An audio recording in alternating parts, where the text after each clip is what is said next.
This is Jenny Bell from Clarington, Ohio, and I'm listening to Barbecue Central. Start the game! Let's go! We'll do it live. Okay. Well, do it live! I'll write it and we'll do it live! So to get that perfect barbecue, you use wood. Are you sure it's safe? Whatever. We put the lighter fluid on, strike the match, and... Oh! Should we call the fire department? That might be a good idea.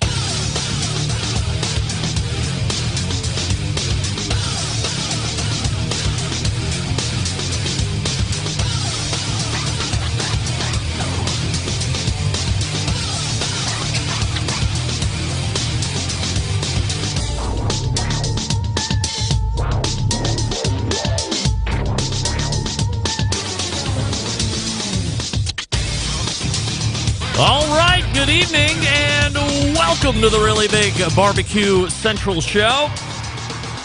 This is a show that talks about all things important in the world of barbecue and grilling, originating from the Rock and Roll Hall of Fame city of Cleveland, Ohio, the barbecue capital of the North Coast. I'm your program host, Greg Rempe. Happy to have you aboard here on your Tuesday evening for the live fire fun and frivolity show. If you want to jump in on the show this evening via phone calls and or emails, I can help you out with that. Here's how you do it. Get in touch with the show by calling 216-220-0966. Email Greg at the BBQCentralShow.com. On the Twitter and Instagrams at BBQ Central Show. Anything else you want to find out about the show can be found at the main website, thebbqcentralshow.com. And here's what's happening. Coming up in about 13 minutes from now, it is the second Tuesday of the month. And you know what that means? We're going to had a visit by the creator of the most heavily trafficked barbecue and grilling website on the face of the earth. That, of course, friend of show, Meathead from AmazingRibs.com. And we are going to be tackling a small handful of your Thanksgiving questions that have rifled in here over the last number of hours. We will also be talking at length about something I will just tease and say a lot of us have had the occasion to put together some very flavorful rubs and sauces. And while the majority of us will keep them to the vest and keep them as homemade recipes, some of us will venture out and get into the business of barbecue and grilling where we sell rubs and sauces. And that's all I'm going to tease there. We might have a lot to learn, especially if you're somebody that's thinking that's a project you might take on in 2021. You will want to stay tuned. You will want to know all about what we are about to talk to Meathead about, AmazingRibs.com. He'll take up the 2 slots there in the first hour, as usual. If you have phone calls or emails, Meathead and I are anxious to take live phone calls. It's never happened on the show. I don't know why. But Meathead is not shy in any way to do those live phone calls and see what happens. I have a hang up button, so if you get out of line, I can just hang up and we can move on to the next one. But if you want to do that, we're happy to try that out. After Meathead, we will move to the second hour. He was once a longtime sponsor of the show a long time ago. Actually, back when the show was originally just in podcast form. So we're talking about 13, 14 years ago. The last time he was on the show was 2015. When he took down the SCA World Championship Steak Cook-Off title. That, of course, is the founder of Kosmo's Q, a very popular line of rubs, injections, and marinades and sauces. Darian Khosravi makes his reappearance on the show at 10:14 Eastern. And coming out of the bullpen tonight is a longtime sponsor of the show, the creator of Fireboard from Fireboard Labs. That is Ted Conrad. We have a new product to talk about with Ted, and we have some other updates as far as wireless probes are concerned and some of the other competing products that are out there. So Ted coming out of the bullpen tonight to close it down. Meathead, Darian Khosravi, and Ted Conrad all in line. If you want to jump in, once again, 216-220-0966. Some of you are asking me right off that, what's with the mask in the house? Well, I'm glad you asked. First of all, let me show you. This is a BBQ Central Show branded mask on either side. So if you think you're somebody that is a mask wearer and you want to represent the show, you can't really see it too well here, but it does say, it's got the logo, this logo right there, but it's on the side of my face. Got it made by, who makes those damn business cards? Vista Print. Not necessarily cheap.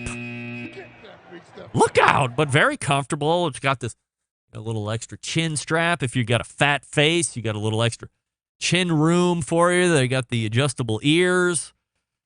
So if you think you're somebody that would be interested in this kind of a thing, go ahead and let me know all about it. And I'll help you out. Hey, look at this. T&S Barbecue just locked down a $1.99 super chat on YouTube.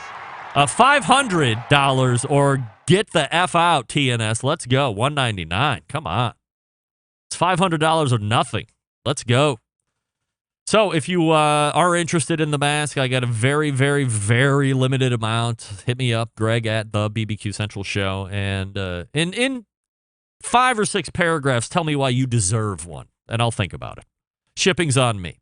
Don't forget, you can follow me socially at BBQ Central Show on Instagram, Twitter, TikTok, Snappy Chat, and brand new added this week, something called Parler, which looks like a revised version of Twitter. I heard everybody talking about it over the last 48 hours. Jesus Christ. And I figured, why not give it a shot? So I jumped on there, same handle. So if you're on Parler, friend me or add me or follow me or whatever the terminology is for that particular platform. Of course, streaming live video, Facebook/BBQ Central Show, and on Twitch if you want. And of course, the YouTubes where I am collecting mass amounts of cash to the tune of almost $2 /RD Rempe on YouTube. So the other benefit of the mask is I can get right up on the microphone and I don't have to use this pop filter. I have a brand, or not a brand new, but I have a fully integrated pop filter right there. By the way, my middle daughter did test positive for coronavirus about a week ago. So we've actually been masking in the house because nobody else has had symptoms or anything. She's got very mild symptoms, cold-like symptoms, nothing worse than that, which is good. I was just COVID tested today along with my youngest. My wife goes tomorrow just for precautionary measures.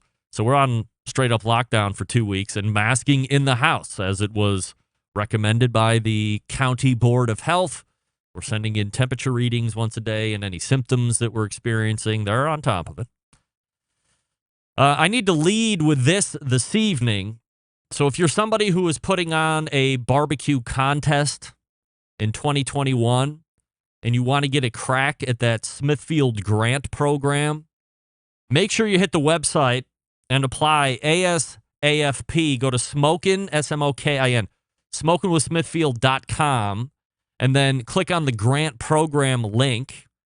Fill out that application that is on that page, and then hit submit, and your application will be sent to the proper channels where it will go under review at that point.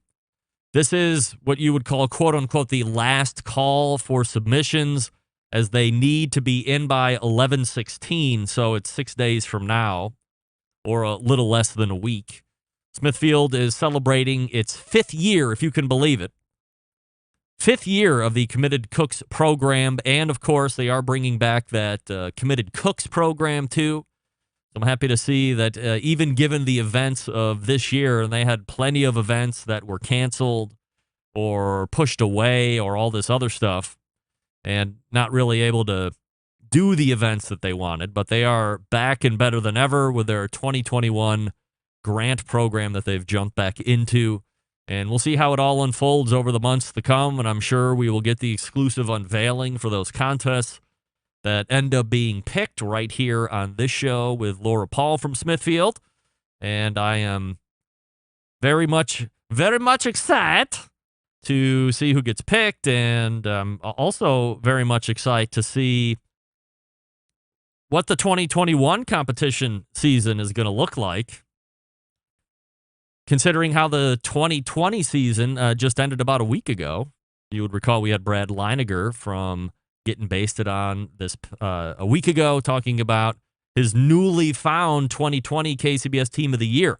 KCBS ended much earlier than they ever have before. They have started the new Chase series. So they're currently in Chase number 1 that's going through a shortened specified time. So if you are a team that isn't going to be putting in the marathon effort for the traditional Team of the Year, jump into one of those chases. Best 5 scores.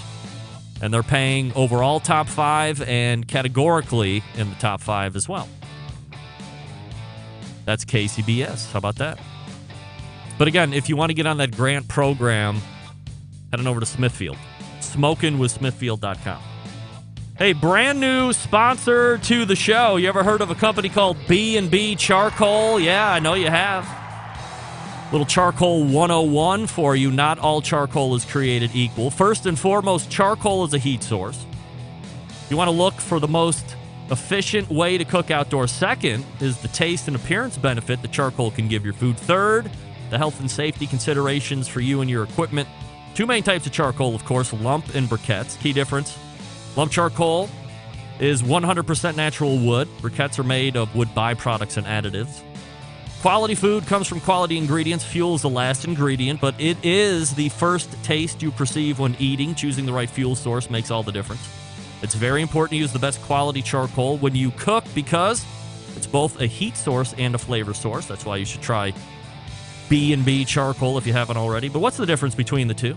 The first option, lump, is made by burning pieces of hardwood into carbon in special low-air ovens. Lump charcoal produced in low-oxygen kilns or retorts, capable of holding 100 cords of wood at a time. Lump is 100% natural, easy to light, heats up fast, burns hot, around 800 to 1200 degrees, and produces very little ash. Lump charcoal, very responsive to airflow, making it easy to adjust the temperature. And there is a wide variety of species that can produce distinct smoky flavor profiles on your food. The other option, of course, is charcoal briquettes, a manufactured product made up of several ingredients, including wood char, coal, nitrates, lime, starch, minerals, borax. Charcoal briquettes were first popularized in the 1920s when automobile maker Henry Ford and Thomas Edison teamed up to turn tons of scrap wood for his auto business into valuable consumer products. Briquettes still contain various components in addition to charcoal, which improves the heating and length of performance of the product. Briquettes are made to burn longer, more consistently than lump, but not quite as hot, around 600 to 800 degrees. The specific temperature rate enables you to control the cooking process and set distinct heat zones for extended burn times by using the minion or snake method, as it were. Briquettes are less likely to break apart, so you can use the whole bag.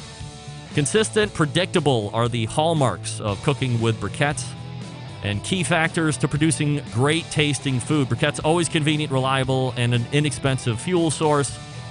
Bottom line, it's up to you. Choose what you want, briquettes or lump. No wrong answer. But choose B&B Charcoal. bbcharcoal.com is the website, bbcharcoal.com, and we're back with Meathead right after this. Stick around.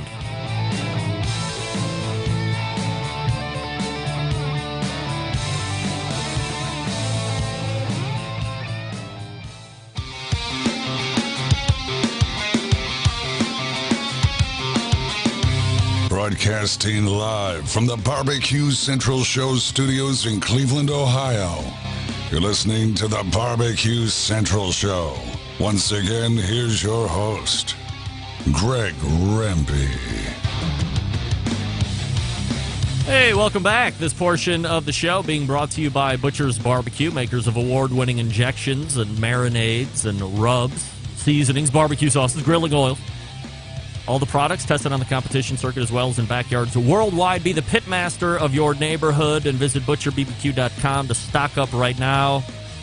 Always, always trust your butcher. All right. You know what time it is. It is the second Tuesday of the month. And that, of course, brings a visit from the creator of AmazingRibs.com, Meathead, of course. Hey, Meathead, how are you? Hey, Greg. I'm sorry to hear about your middle daughter. I'm just checking your temperature here, making sure that's good. That mask looks good on you. I figure there's only 2 of these in existence, and we're not selling them. But no, no. You own both. We're not big on selling things. Oh my God. Yeah, I'm not selling things either, but I'm just giving. Wait a minute. Yeah. What happened? There's a caterpillar on your lip. Oh, yes, you know it. I knew it. I see. Look, I'm glad you saw that, because I was talking with Sam, the cooking guy, last week, and we were replaying I don't know if you knew it or not, Meathead, but McDonald's is rolling out the McRib on December 2nd nationwide, which is the first time they've done a nationwide rollout in no less than 8 years. And it was originally... You heading down there to get one? Absolutely not. I think McRib is a terrible representation of any sandwich in general, let alone barbecue. It's just a sweet, wonderful barbecue sauce. People fiend for it. In fact, prior to this nationwide rollout that is happening in just a few short weeks, McDonald's had also made a McRib locator app that you could download. And if you weren't in a city that was participating in the McRib, you could see how far away it was from you, and people would pile in and race to the next time. I mean, they have the market. The market is cornered on brilliant marketing when it comes to this thing. Somehow they have convinced most of the general consuming public that piece of crap is a good sandwich, and it's not. Oh, now, all right. I'm going to argue with you on that. Please do. It is a ground pork burger. I mean, I go to AmazingRibs.com and look up McRib. Yeah. Because I bought several of them, and I took them apart, and I washed them off, and it's just ground pork. It's probably pork shoulder. It is. Lips and assholes, whatever. But it's just ground pork on a bun with a Sweet Baby Ray look-alike barbecue sauce, a couple of pickles, and some onion. And the secret is that it's a sweet barbecue sauce, a lot of liquid smoke, your favorite subject. Ugh.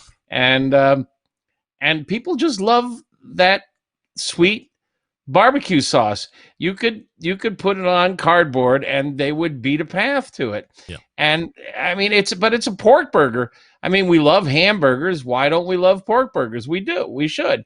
And it's just a pork burger with barbecue sauce. Yes, but then you should willfully market it as the McPork burger or something along this lines, not the McRib. They are trying to tease people. I would say they are giving people fake news when it comes to rib sandwiches. And now we know why you're not in charge of marketing at McDonald's. Yeah. Well, trust me, they have fooled these people, and all they do is race to the nearest place, get it, spark up Instagram. I don't think anybody... Not many people laboring under the misconception it's a rib. I mean, they just want the sauce. Meathead, have you watched these videos? They race to the restaurant, fire up Instagram Live, take a bite, and then it's like they're having an orgasm all over themselves with how great this is, and the McRib is back, and come on. It's just people who love barbecue. So, hey, Greg.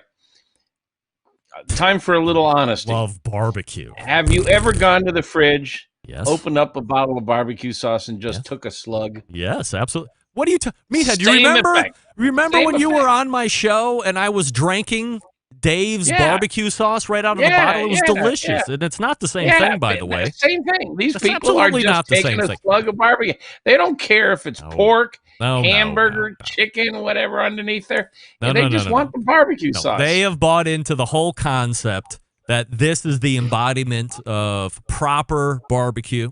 Perhaps this is the only barbecue they're ever eating in their whole lives because they don't leave Cleveland or the Far East suburbs of Chicago or wherever the hell they're going to be. And the difference between me drinking barbecue sauce is the fact that I know I'm opening up a bottle of barbecue sauce and drinking that. It is in itself what it is. the McRib sandwich is a piece of crap sandwich, a bastardization of anything that should be on a fast food menu, let alone a menu in general. And then people are going, this is the greatest thing.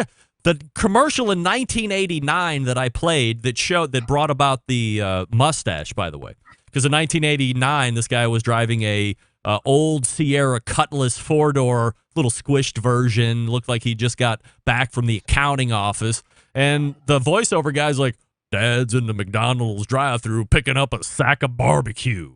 I mean, even then they were passing it off as barbecue, and he's eating it in the driveway as the kids are in the window like, Daddy, you're eating our barbecue. Think about the Arby's campaigns where they really, apparently, in fact, I went down and I bought an Arby's brisket sandwich, and it was respectable.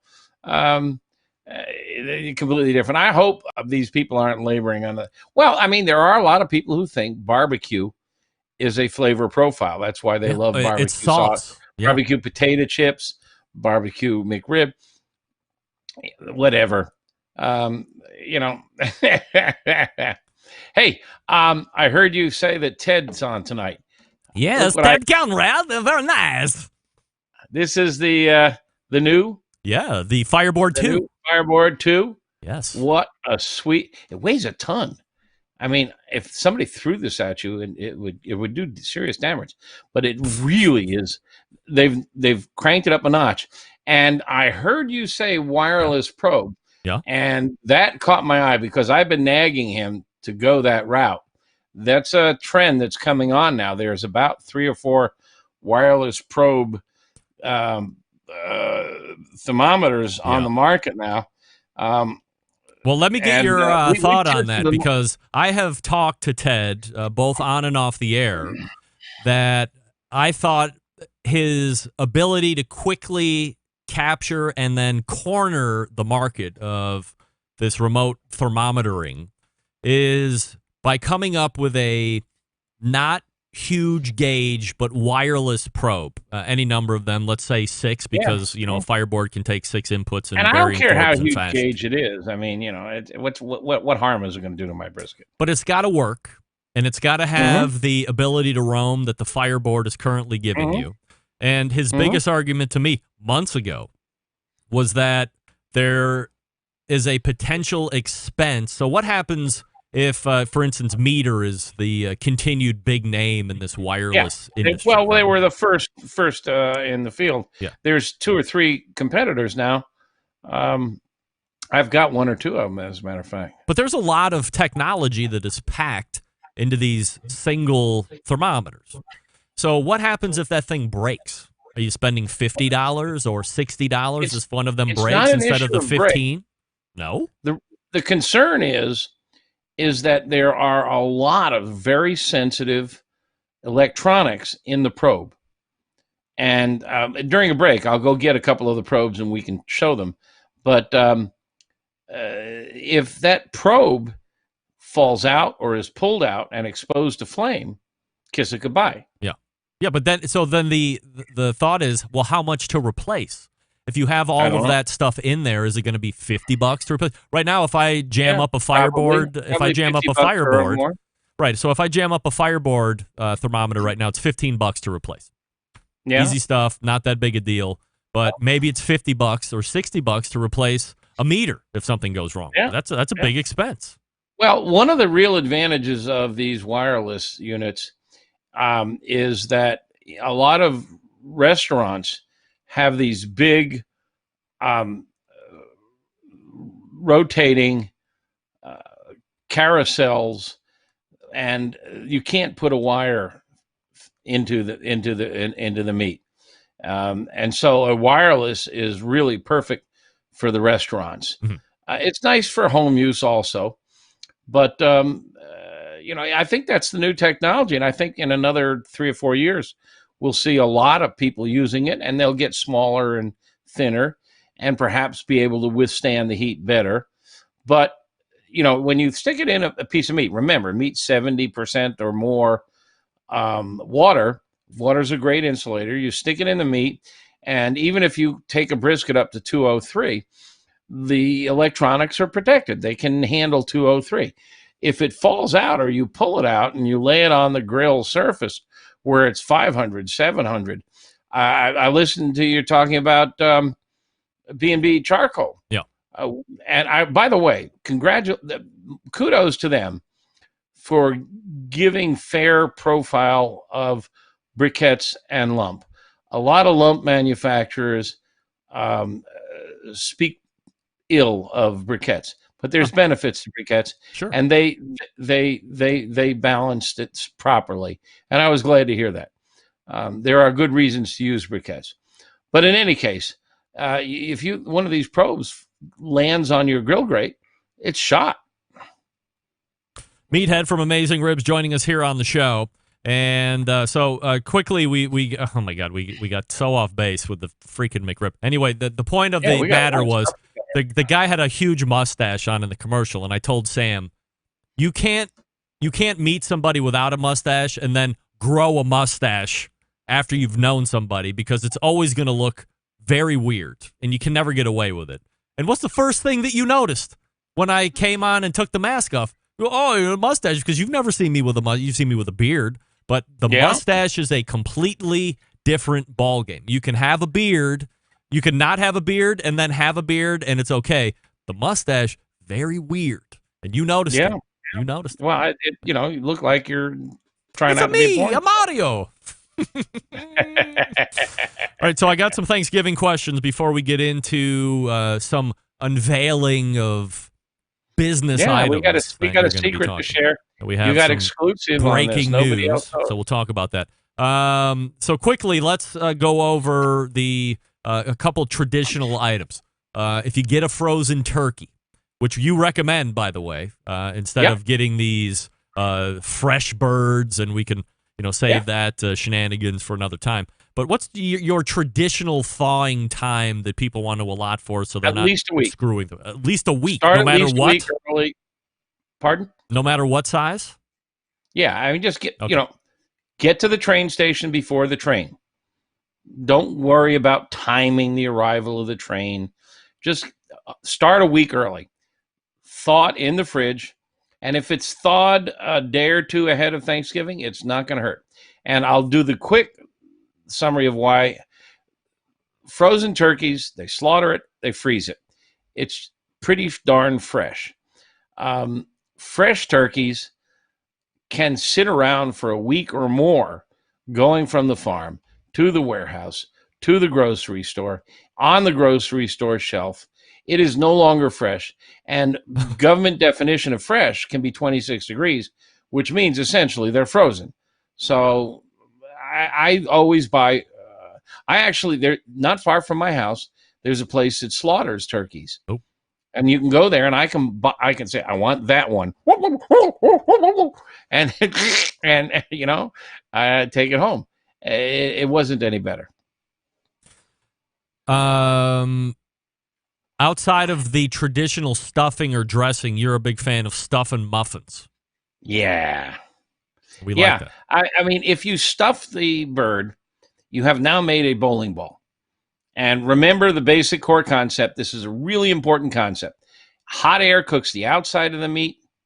The outside of the meat cooks the inside of the meat. Yep. Air doesn't penetrate the meat. As the outside of the meat warms, the heat moves slowly towards the center. So the thicker the mass, the longer it takes for it to get to the center and make the center a safe temperature. In the process, the outside continues to heat. So your skin will get nice and crispy, but the layers just below the skin will be way overcooked and dry.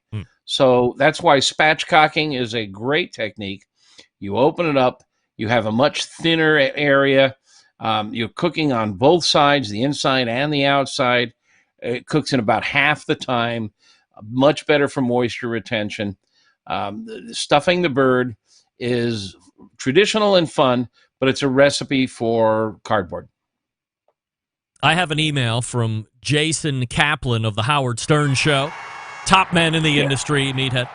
Since Thanksgiving will be here for us this year, we're planning on doing... Since Thanksgiving will be small for us this year, we're planning on doing individual Cornish game hens. Any smoking advice for them?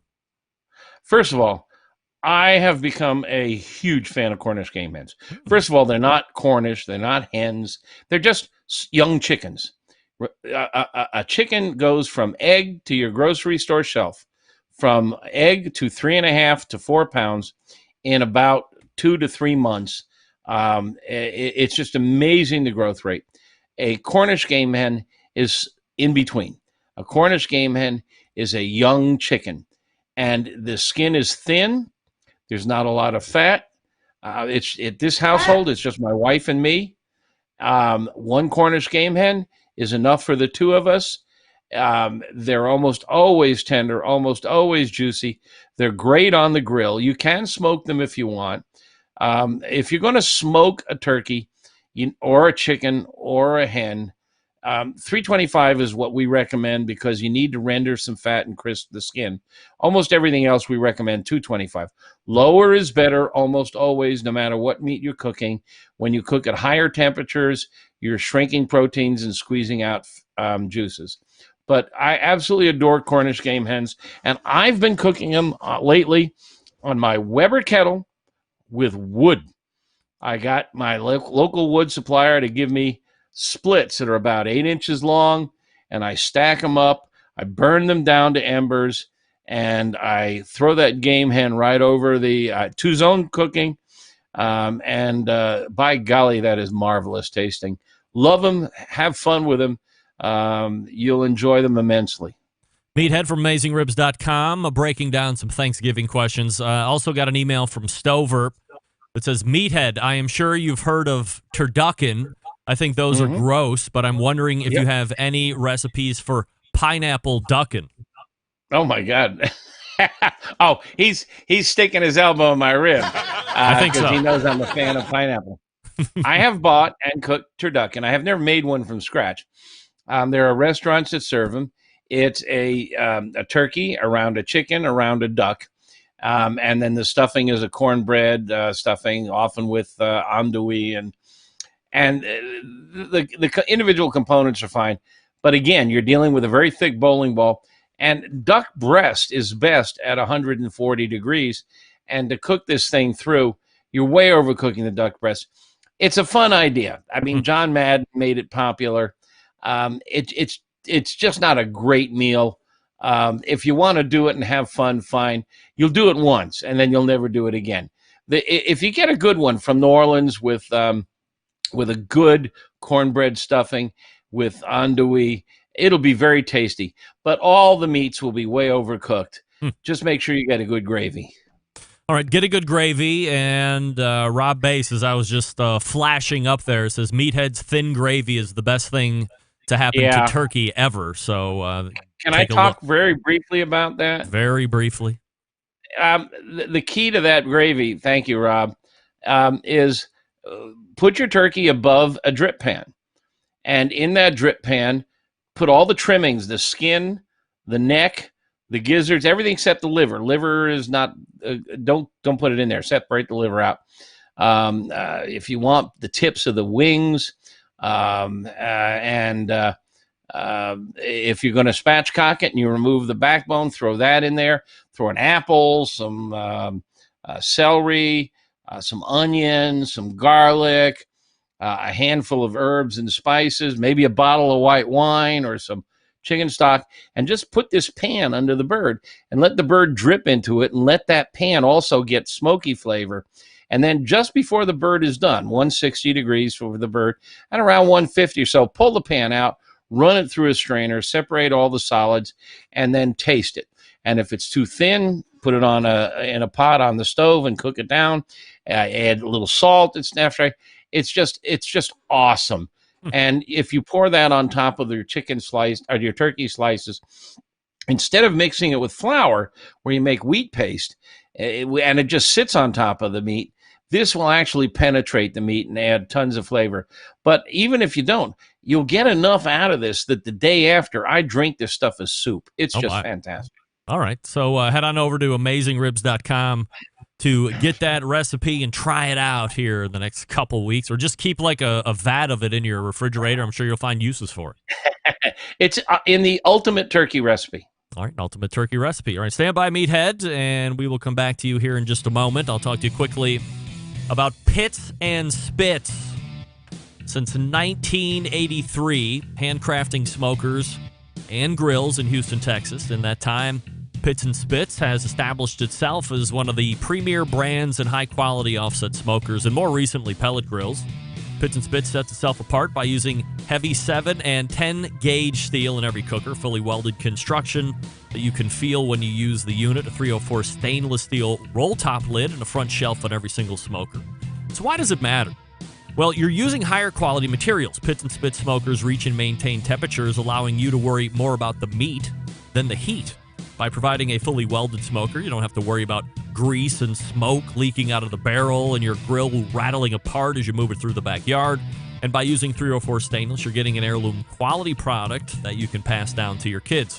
Now, where some companies focus on being the low-cost provider, Pits and Spits focuses on craftsmanship and using quality materials. Are there cheaper ways to make this unit? Yes, but they don't like tack welds, cheap stainless, and electronics that you can't trust. Having in-house manufacturing gives them complete control of their design and standards, not something you find with products brought in from overseas. Their steel suppliers supply materials to be used in some of the harshest environments around, so you know they're going to perform in all conditions. And their controllers are made right here in the USA, so they have unimpeded transparency into the programming. Bottom line, Pits and Spits is a dealer network across the country, and if there isn't one close to you, call Coy at the shop. Tell them I sent you. 844-650-6250. That's 844-650-6250. Whether you're a backyard grill master or a competition team, Pits and Spits has a product for you. You can check them out online. Pits and Spits, all spelled out. Pits and A-N-D. Pitsandspits.com, or see their pits in the wild across all social media handles at Pits and Spits. We have business to talk about with Meathead. An exclusive announcement. So that sounder will be queued up. Stick around. We'll be right back. You're listening to the #1 most downloaded barbecue and grilling podcast anywhere. The Barbecue Central Show.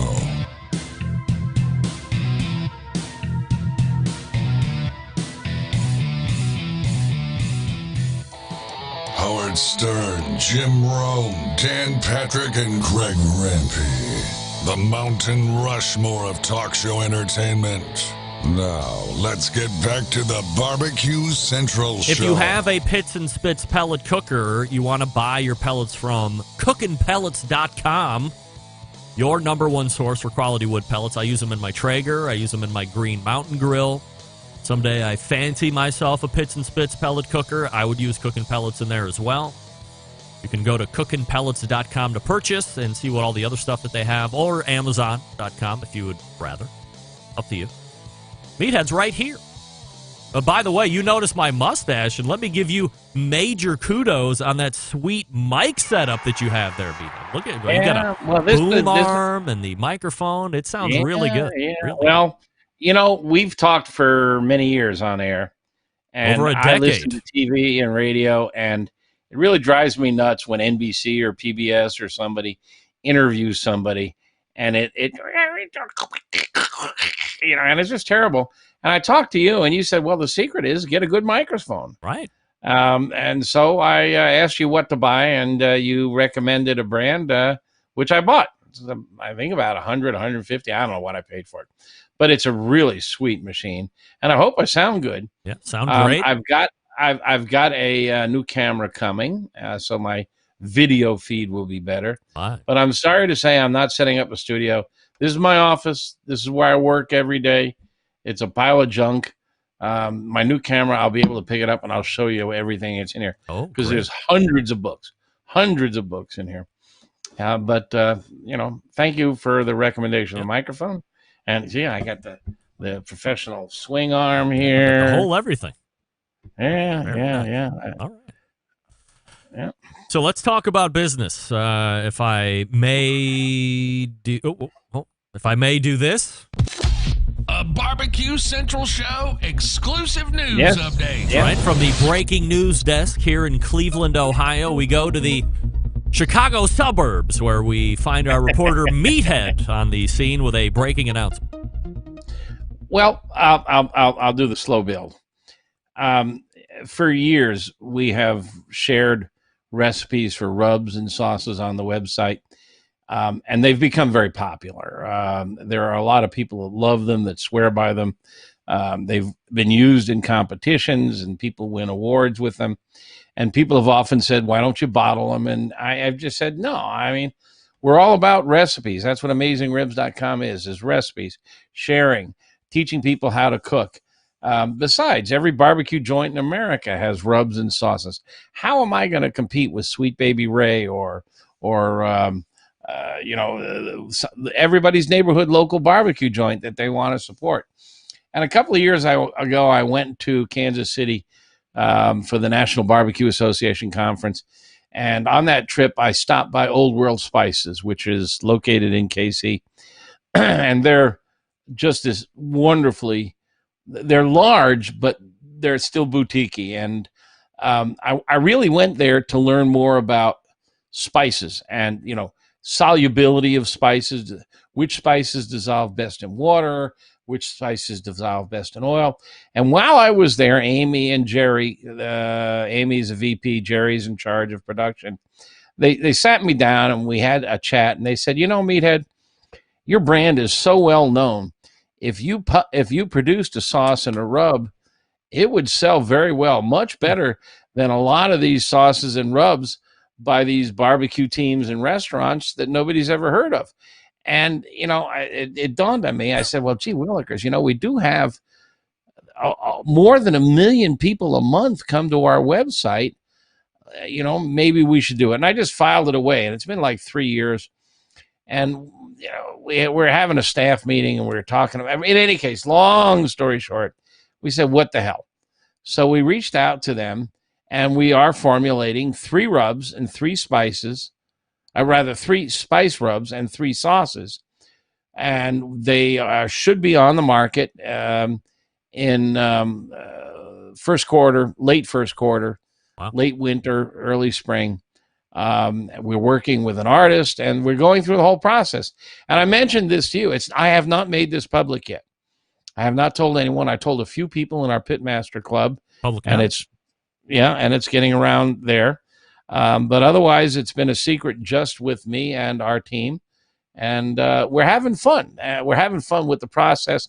And I thought, well, gee, maybe, Greg, you and your audience would like to hear how the process works, bringing a rub and sauce to market. Well, I find this fascinating, Meathead, because my devil's advocate as we chat here month to month is just what you said. You've put all the recipes online. It seems completely counterintuitive from a business standpoint for you to now you're going to invest money into making a buy on 3 different rubs and 3 different sauces. You're going to have to inventory. I mean, there's costs on your end in hopes that people will buy these. So are we relying on America's natural laziness to see a recipe that they can get for free and that they might like with their eyes and go, I don't want to put in the effort and I'll just go ahead and buy it? Well, this was a real problem for us. I would bet. And the breakthrough was a couple of years ago, Chef Ryan, who was my sous chef, and I went up to Seattle and worked with the Chef Steps people. They're very famous sous vide people, and they love barbecue and they're into it. And we were having fun trying to create the outdoor barbecue flavor indoor. And so what we ended up doing was we took our popular Meathead's Memphis dust and we smoked all the ingredients. And so the ribs actually got a kind of an outdoor flavor. And God help us, Greg, I know it's going to make you nauseous, but we used liquid smoke in the sauce. And we came pretty close to an outdoor flavor cooked indoors. And the light bulb went off. These rubs and sauces are going to be smoked. So we're starting with Meathead's Memphis dust, but we're smoking the ingredients. There's some slight modifications because when you put things in a bottle, you've got to make some concession. Well, among other things, you have to put salt in it. Now, anybody who knows our website knows I have always said, don't put salt in your rubs because you need more salt on a pork butt than you do on a slab of ribs. Mhm. The slab of ribs is very thin. It doesn't take long for the salt to penetrate. A pork butt is thicker. You need more salt to penetrate a lot more density. And so separate the two, apply them separately. You apply the salt per pound and the seasonings based on the surface area. Commercial rubs all have salt, and you have to have salt in commercial rubs because it's easy, it's convenient. People don't want to apply 2 layers. Plus, it's economical. If you leave the salt out of a commercial rub, you're automatically the most expensive rub on the shelf, and nobody's going to buy it. So we've had to bite our tongue, and we're putting salt in the rub, and we're tasting them now. They have taken our recipes. We're smoking the ingredients. They've sent them back to us, and it's kind of fun. For those of you who are watching, we're getting stuff like this. This is the sample that Old World sent us of our. This is the Mrs. O'Leary's cow crust, which is one of our beef rubs, and so we get the sample, and we ask them. They make the rubs and sauces for a lot of restaurants and competition teams, and so we said, send us some samples of your favorites. Well, they said, we're not going to send you their bottles because that's proprietary. Yeah. So they sent us these little packets, unlabeled, but it's labeled beef rub 1 or chicken seasoning 1. Yeah. But these are some of their favorites. So now we're tasting ours against some of the top brands. I went out and bought all the McCormick seasonings. I bought some of the most famous rubs and sauces, and all of our team. Now, it's funny. We never talk about my business, but I work from my home. This is my office. Max, the guy who tests grills and smokers, your listeners may remember Max. He shows up on your show. He's about 50, 60 miles from here. Our lead programmer is in New Zealand. David, our editor, David Joachim, he's in Pennsylvania. Clint, one of our new, not new, he's been with me. He's our senior VP. He's in Memphis. So we're scattered to the 4 winds. So we're all tasting these independently. We're cooking with them, and we're trying to decide how our recipes stand up and how do they work and are they viable. Was it a big deal for you to suck it up and put the salt in the rub because it was that big of a mantra against it? And then there was a lot of discussion. Do you go? So when I'm talking to folks that are making the decision to go into the rub business, some are just in it because maybe they got a name they can cash in on. They don't really give a shit about quality per se, as long as it tastes okay. But there isn't really a lot of original thought that goes into the rub per se.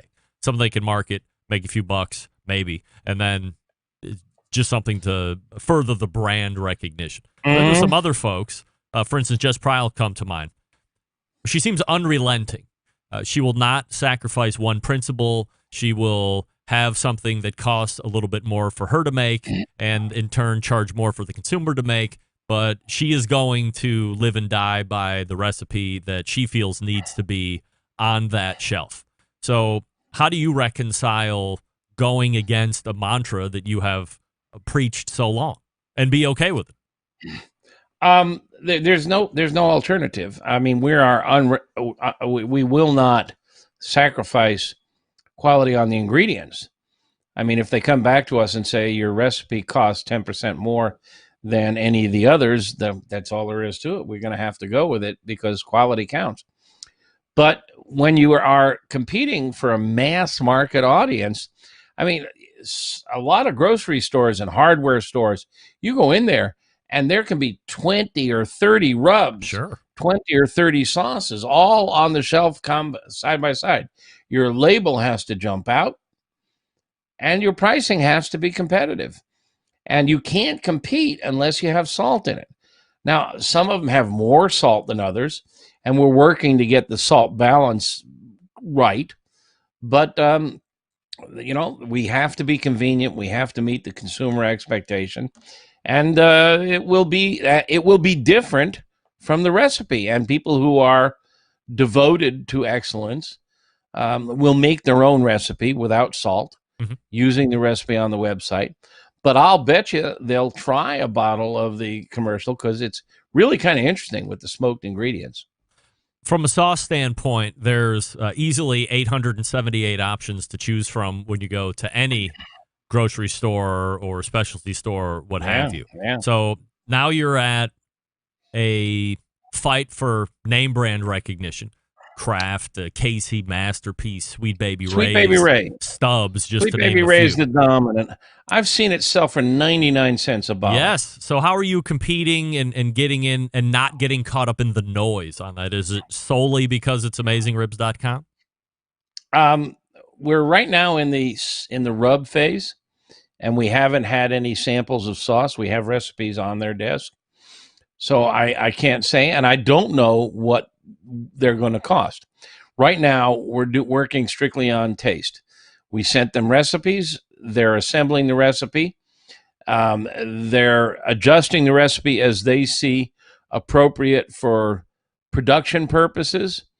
I went and visited them, as I said, a couple of years ago, and one of the things that blew me away is that Jerry, the guy who runs product development and the testing facility, really bright, really talented, really knowledgeable.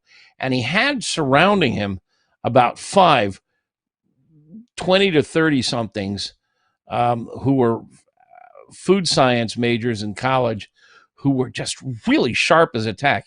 And they often, like every day, they start their day with blind tastings. Here's a hamburger. It's got a seasoning on it. What's in the seasoning? I mean, these kids are sharp. Yeah. Right, like sommeliers. Yeah. And so we've asked them to taste them and tell us what they think, would improve it.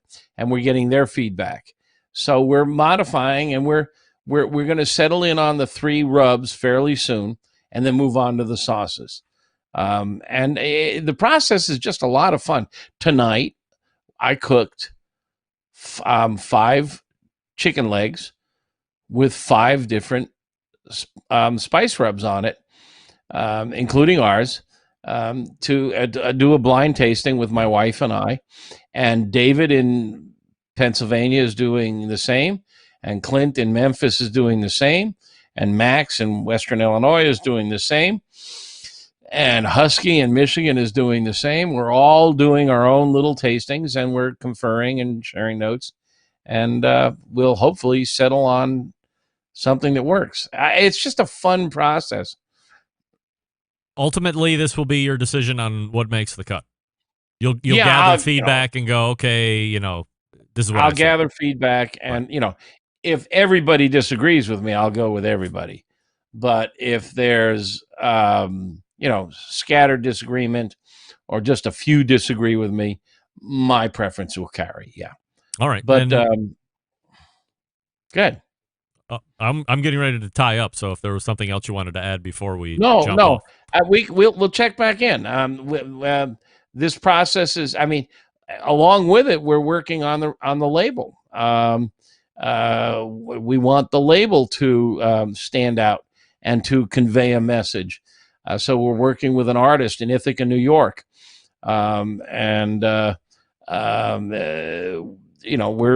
we've gone through several iterations of design. The brand, by the way, is called Meatheads, and it has my ugly mug on the label. Did you see the label I sent you? Oh, yeah. Let me pull it up. I sent you a copy of the first draft of the Memphis Dust label, but it's based on the picture that's on the cover of the book. There it is. Yeah. Yes. That's pretty much nice. That's the same mug that's on the cover of the book, basically. The book has sold almost 250,000 copies, so it's out there. And we're going to take advantage of the brand recognition and the name. And while we're at it, by the way, we're going to rebrand the website, meatheadsamanzingribs.com. Really? So yeah. I mean, I have. Lord. Is I the have sky for years, falling down? I mean, what the fuck is going on here? Holy I crap. have for years tried to keep it corporate and non-personal. My Lord. And if you tell me that next month I got to start calling you Craig, I'm going to eat my hat. Shh. My staff finally reached to me and said, "Hey, get rid of this false modesty. Quit trying to hide your brand. It can be like Colonel Sanders. Were you When hiding you're your dead, brand? The brand can live on. You used to yell at me if I didn't add .com when I said amazing ribs. Yeah, stop. I don't think you're hiding your brand. No, I mean we're actually doing what we should have done years ago, and building on the Meathead brand. So wow, it'll be interesting. People can watch. They'll see that brand show up on the masthead of the website. In December, we're completely converting the website from Drupal to WordPress. Major changeover, and we'll rebrand it to meatheadsamangingribs.com. Is that how I'm going to have to intro you now? Now we go to the guy Meathead from meatheadsamangingribs.com? Maybe, yeah. I haven't given. I need to know. I don't want to get yelled at. Yeah. You know, yeah. Hey, it's 2020. You got to have a brand, right? All right. Well, you can find Meathead at meatheadsamangingribs.com at amazingribs.com, and we will do spotty check-ins with this rubs that's coming out. So look for a potential launch first quarter of next year, and we'll see what's happening then. Regardless of all of that, Meathead, always appreciate the time, and I wish you a very happy and successful and safe Thanksgiving. And to you, and I hope your daughter feels better soon, and thank you. None of the complications set in, and nobody in the family gets it. I've met one of your daughter. Is this the daughter that I met? Yeah, that's the one. Oh dear, this is a very bright, wise, intelligent, and beautiful young woman. Yeah, very beautiful. Take good care of her. All right, I will. Meathead, always appreciate the time. Thanks so much. There he is, Meathead from AmazingRibs.com. And he is in the rub business now and soon to be in the sauce business, which I am, I can't believe it. And he's man. Last month it was the origin stories where we were talking about Grey Goose capturing the world's fascination through the Alcohol and Beverage Testing Institute. Crazy. This guy's got a story for the ages every single time. All right, let's go ahead and transition out. We'll go wrap the first hour. Stick around. We'll be right back.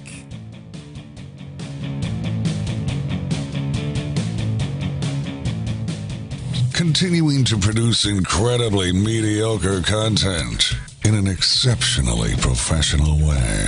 You're listening and watching the Barbecue Central Show.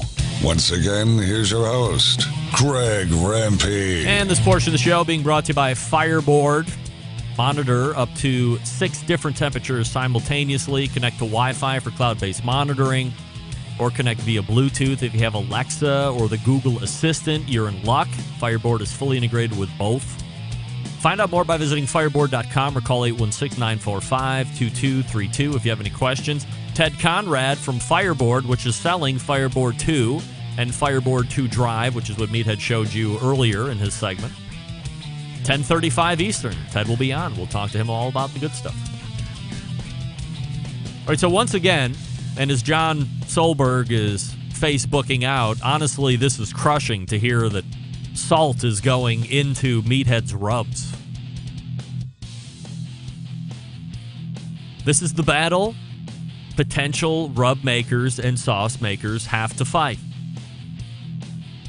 Remember, was it last year? We followed Dion Blumenrader from Big Hoss One Sauce and his trials and tribulations from the beginning of the year to the end of the year. We were wrapping it up, I believe. We should get Dion back on the show and see if it's all been a toilet flusher after the fact a year later, or if he's retooled it all and is going to start a rebrand of sorts, or at least a re-recipe of sorts. That was an interesting time last year. Once a quarter visit with Dion from One Sauce, yeah. All right, thanks again to Meathead from meatheadsamazing.ribs.com. That sounds weird. And we are pointing to the second hour, Refresh Libations, and I will catch you on the flipper. Stick around, we'll be right back.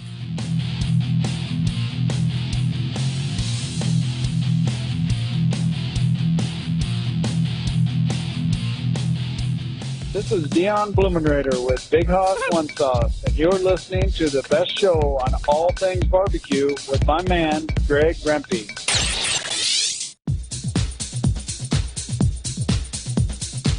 Happy to have you aboard here for the Really Big Barbecue Show. Boing. We cook because we have to, and we grill because we want to.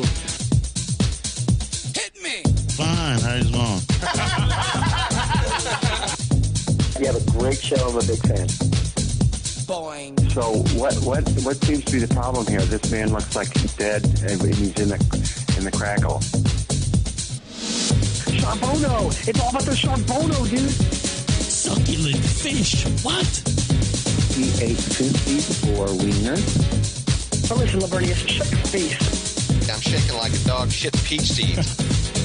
We have top men working on it right now. Top men. And just like that, we are into the second hour. Barbecue Central show. If you missed the first hour, don't worry. Recording, and it will be up tomorrow on the pods.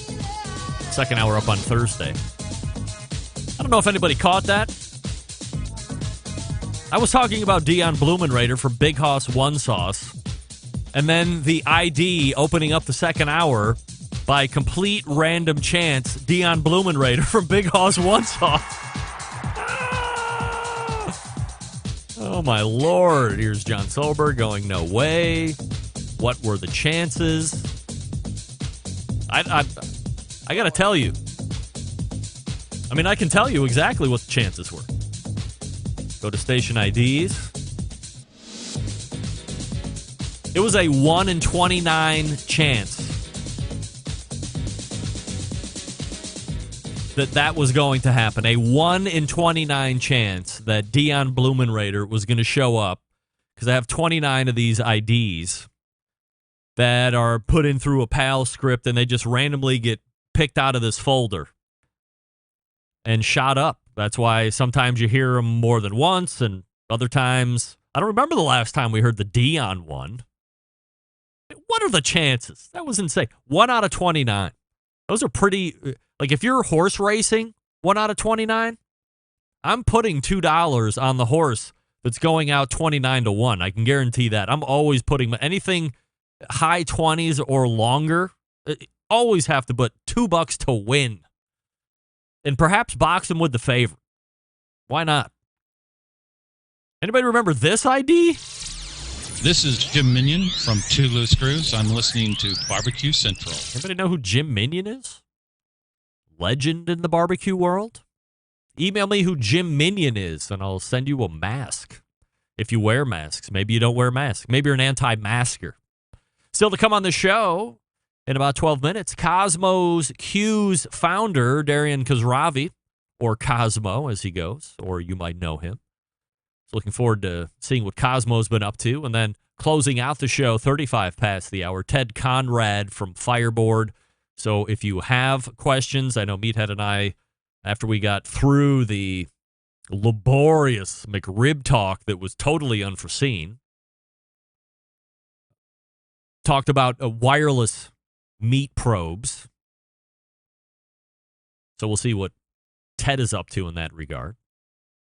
Drunken Honky weighing in with a solid 3-month looking growth on the stash, bro. Thank you. Drunken Honky. That name could only lead to trouble. But appreciate you giving me love for the stash. Which, proven out, this is getting shaved off tomorrow.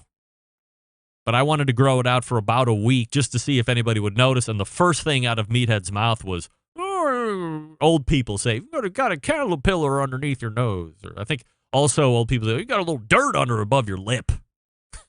Old people. Get off my grass. But I said, most of you know me. No facial hair. Sometimes with the beard.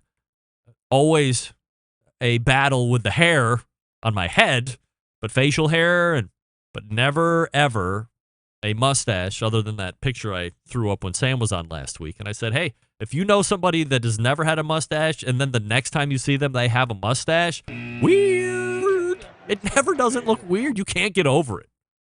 It's one of those things you can't not see ever again. Don't forget, you can follow me socially at BBQ Central Show on Instagram, Twitter, TikTok, Snapchat, and Parlor.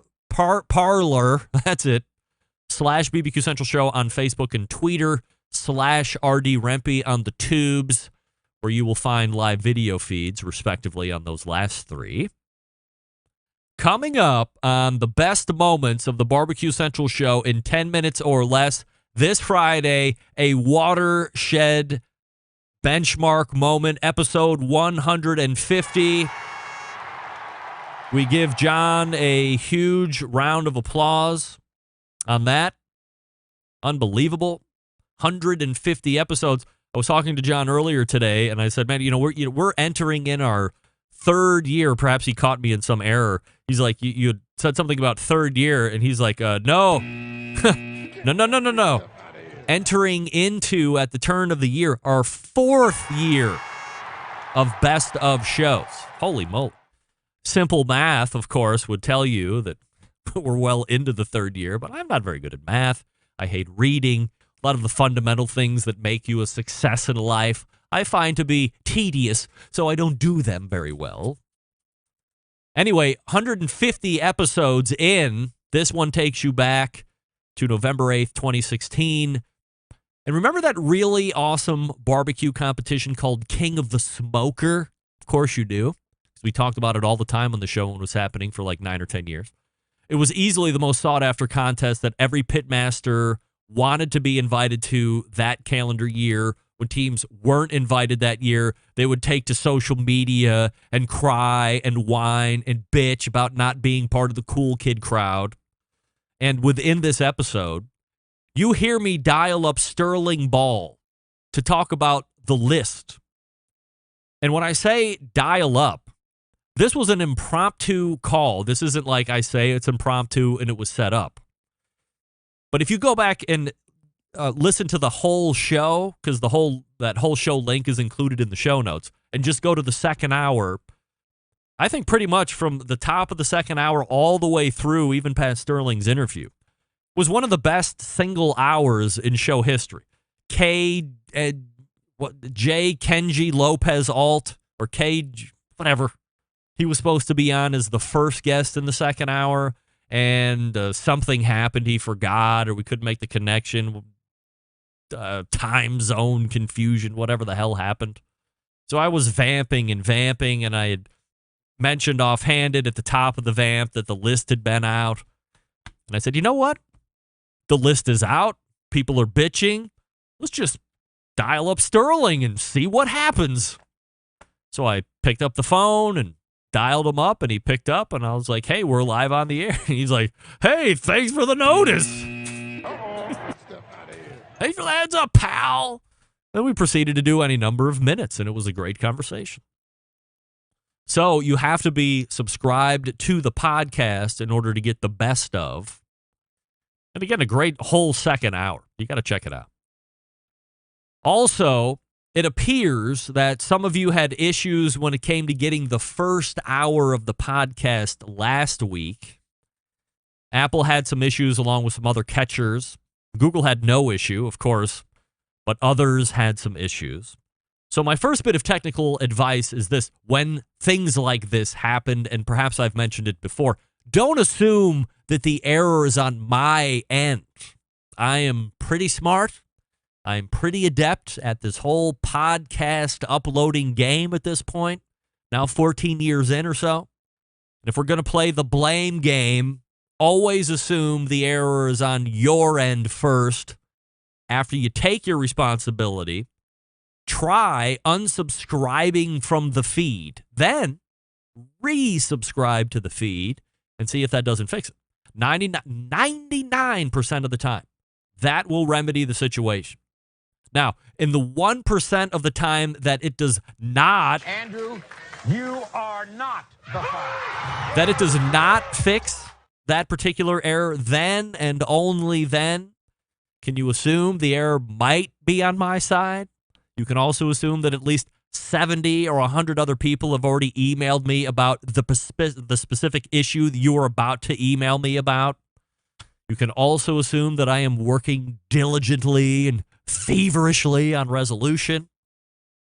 If it gets really into the weeds, then I'll also make social media posts alerting you to the fact that the podcast isn't up and hopefully a ETA to resolution. But always, always try unsubscribing and then resubscribing first before you go back and hit me up and say, what happened? I was going back and forth with Richard Vandermeulen on Thursday about this very issue. And this Richard, he is a true fan. Someone who really listens to the show and digs into the minutia.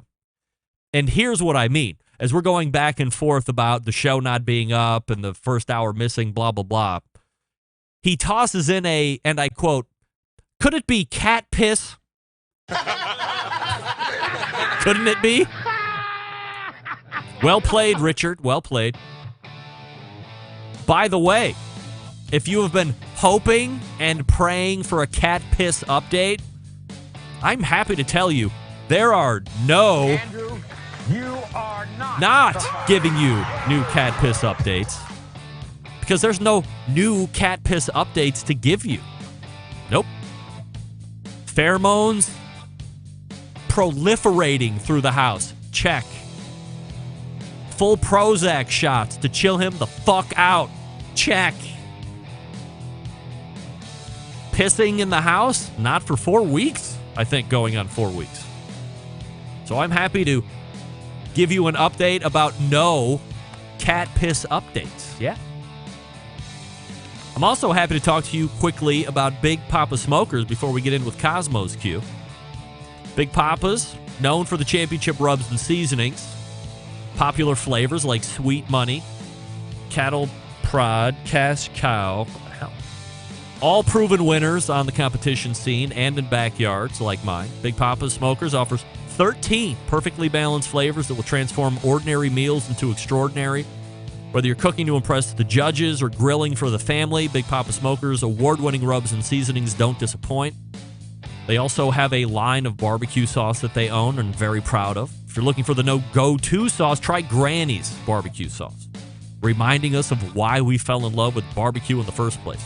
Aside from the premium selection of rubs and sauces, they also offer the very best pellet, charcoal, and wood cookers available today. If you're looking for a versatile smoker that's easy to use, check out the Mac 2-Star General Pellet Grill.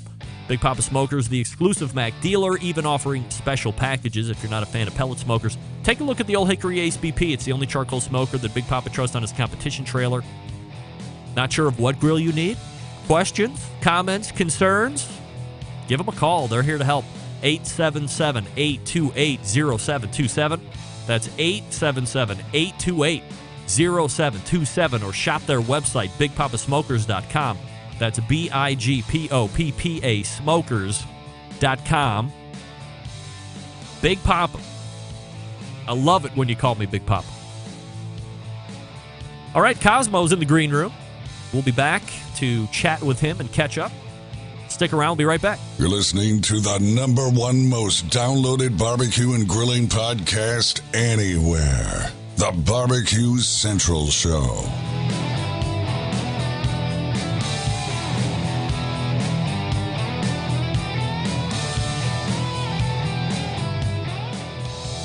Monthly visits from a killer hog, a cooking guy, a man named Meathead, the author of Barbecue Bible, a grill girl, a bristly barbecue journalist, and the malfeasance of the barbecue world known as the embedded correspondents. Only found right here on the BBQ Central Show. Hey, this portion of the show being brought to you by Pit Barrel Cooker, the most unbelievable outdoor cooking device on the planet, currently available in 2 sizes. But there's going to be a third, potentially a fourth. Whether you're a beginner or professional, definitely a cooker you want to add to the arsenal. Visit pitbarrelcooker.com and tell them the Barbecue Central Show sent you.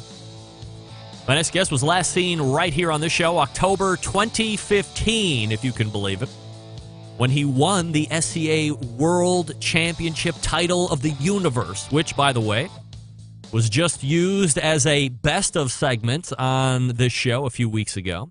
He has since continued the cooking, both on the competition scene, but also blossomed a nice YouTube channel as well as the rubs and sauces and barbecue and grilling products. So let's go ahead and race to the hotline.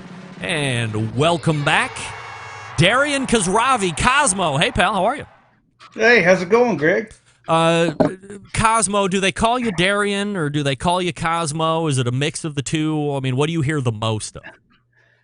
Cosmo. Cosmo? Yeah. All right. Yeah. Do you care how I address you this evening? Oh, no, it doesn't matter to me. Most people, when they call me Darian, I think I'm in trouble, though. So. That's right. Mama's calling. So Kosmo joining us here on the show. Kosmo's Q, just the letter Q at the end. .com is the website. If you're not familiar, you can go ahead and check that out here while we're chatting it up. So as I had mentioned, we were sound checking earlier, Kosmo, just for the folks that maybe are tuning in tonight for the first time or they're just getting into the barbecue and grilling game, quick background about you, how you got into barbecue and when you started the whole business. I started barbecuing, and I believe it was 2004. That's when I started competing on the professional circuit. Started making my own rubs, injections, stuff like that. We started the company in 2009, and now a short 11 years later, here we are. So what's the growth process been like for you over those years? I mean, things that you thought might hit that didn't, things that you thought might be average at bets that really came out of the woodwork and surprised you with a success. Well, I mean, I'll be honest with you. I was when I started barbecuing, there was not, I'm not going to say not anything, but there was not much on the market. If you wanted something special, you had to make it. And so that's what I did. And then once I started learning, the science behind the rubs and the injections, then that really started opening up some doors for me. I probably have just as many products that aren't on the market that are waiting to get put on the market than what we already have on the market. Has there been a cycling out? I mean, have you removed stuff that maybe was popular at one point and has fallen off for one reason or another? Yeah. We have taken some things off of there. We've changed some things. The crazy thing is I remember the honey barbecue sauce. We couldn't give it away. And then I got to thinking, I got to looking at it, and I was like, well, yeah, wonder. I mean, everything is named honey barbecue now because, everyone wanted a flavor. So we went back to the test lab and put jalapeno in it, and then called it honey jalapeno, and now it's one of our best sellers. Was it just a matter of the name itself, or was there a flavor profile issue where you had to add a jalapeno or something else to really push it over the top? I think it was I think for the sales wise, marketing wise, it was a name. It was a name issue. The sauce was amazing, absolutely amazing. But once we added the jalapeno to it, it changed the game of it. Kosmo joining me here from Kosmo's Q, kosmosq.com, the website. Just to harken back from a couple moments ago, you had said back when you had got into it, if you wanted something really specialty, it's something that you had to make yourself. Fast forward here into the end of 2020, everything seems to be widely available. Bringing new stuff or jumping into the barbecue rub and sauce game. Meathead was just on in the first hour. He's bringing 3 rubs to market in the first quarter of next year. He's going to bring some sauce in. To me, as somebody who sees a lot of business, as a fan of business in general, sees where the market was when you got into it, sees where the market is today. I mean, dude, there's no fucking way that I would consider bringing a rub or an injection or a sauce because there are so many heavy hitters. There's such a huge hurdle to overcome to get out of the white noise. How do you continue to separate it? Is it because you've built the name brand all the way back then and continued to steamroll through and you are above the noise at this point on new product offerings? I believe we are. I believe we are above the noise. We built a brand for the last 11 years on the competition circuit, and it's proven. And I think one thing that everybody that's ever met me can say is he may be a lot of things, but it isn't bullshit, and that's why I don't bullshit anybody. If it sucks, I'll tell you it sucks, and that's just the way I am. So I think everybody trusts the fact that if we put something on the market, we put a lot of thought, a lot of money, a lot of sweat and tears behind it.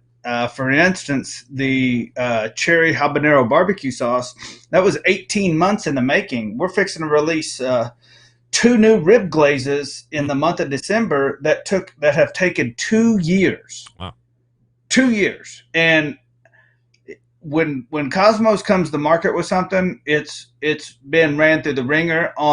The backside of that is I think so many people come to the market now.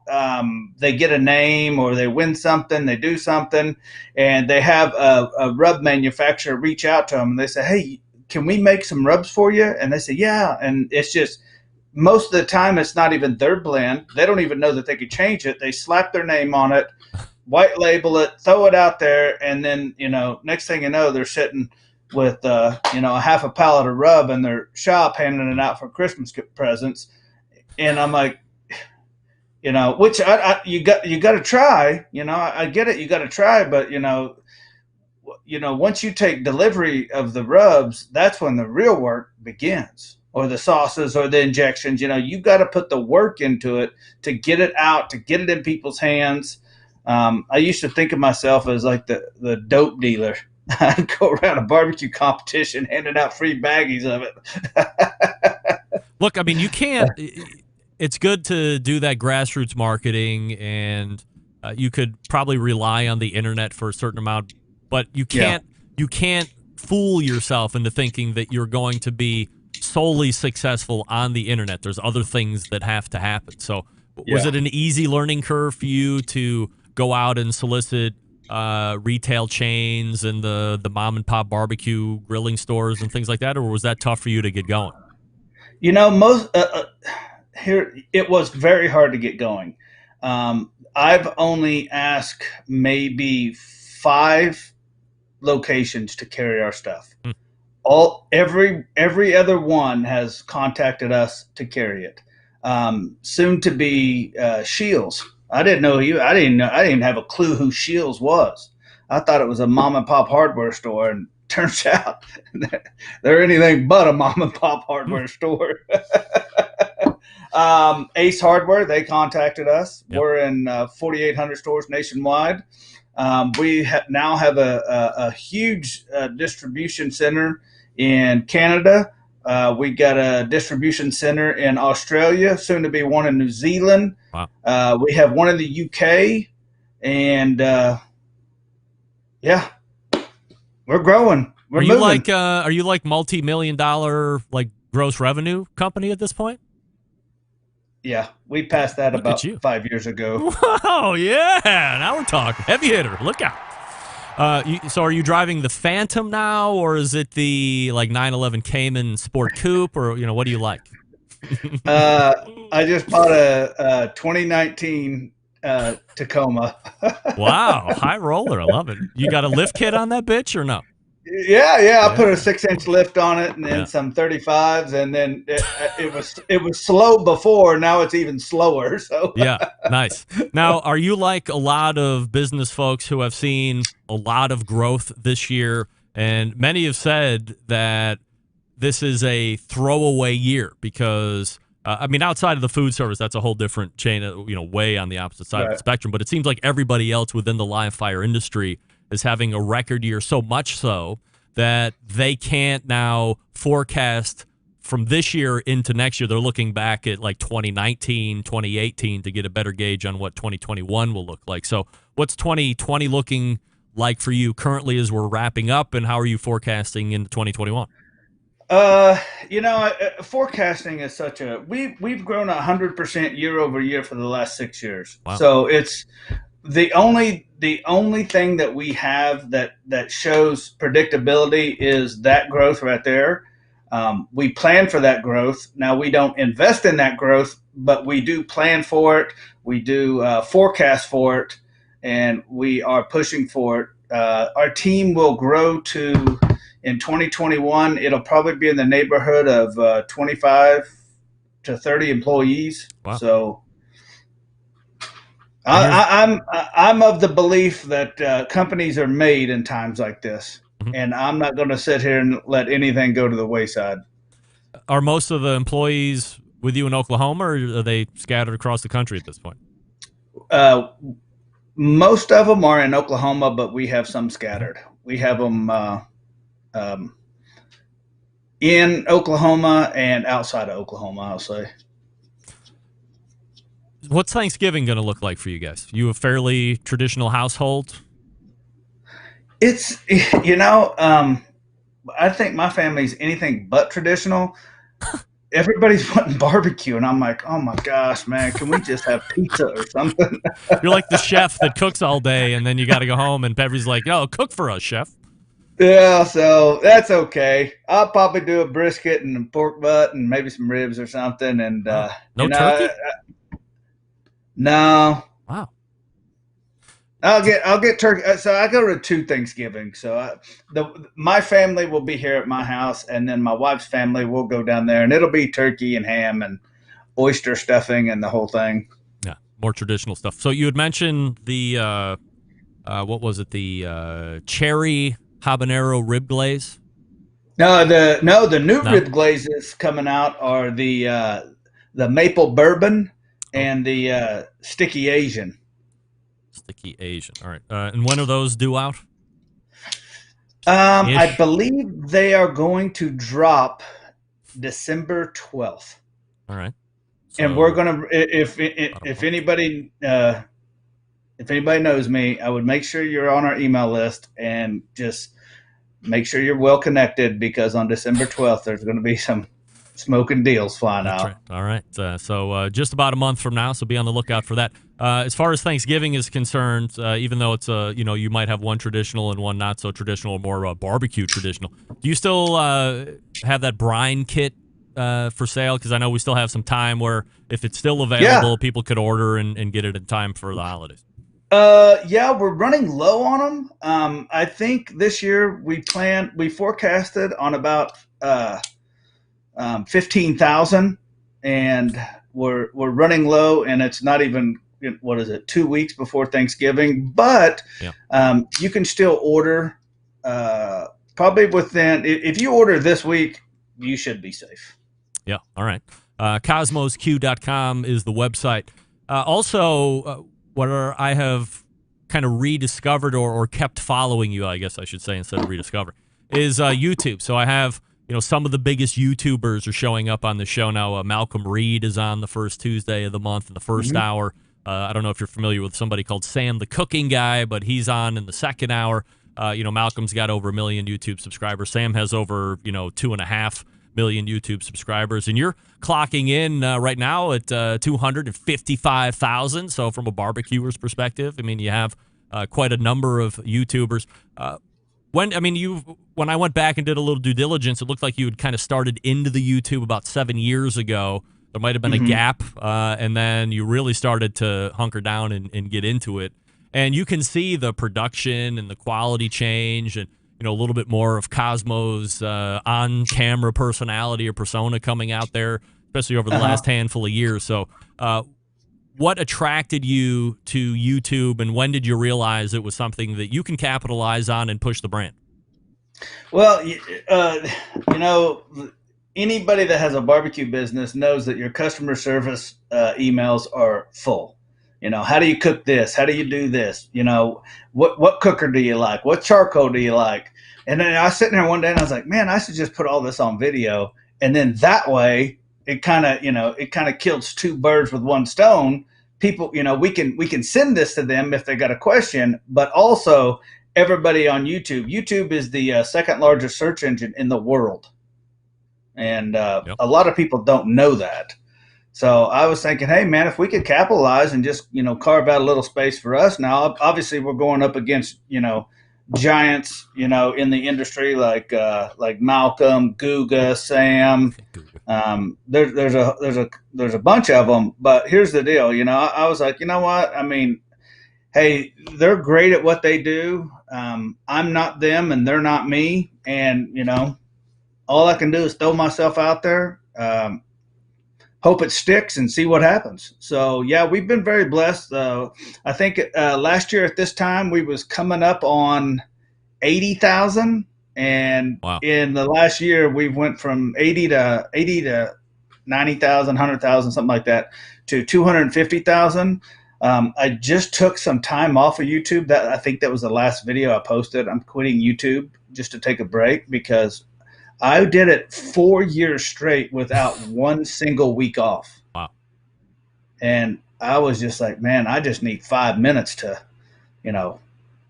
gather myself. And I mean, we see a finished product, and it's as I had mentioned, I mean, the quality and the production value has went up tremendously from when you started. So from a finished product that we see, what does it look like raw? I mean, are you days in? Are you multiple hours in on a shoot, and then you get that 15 to 20 minutes that we're seeing? Yeah. So normally for us, we have a YouTube planning meeting the week before. So we talk about what it is, what video we're going to do, what it's going to look like, kind of how we're going to shoot it, the story arc, so to speak. That's usually on a Friday. On a Monday, all of the shopping gets done for that video. On a Tuesday, we come in and actually shoot the video, which actually takes all day long.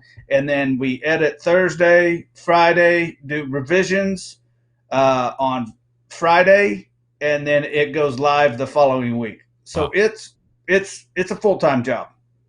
I had mentioned the steak title back in 2015, last time you were on.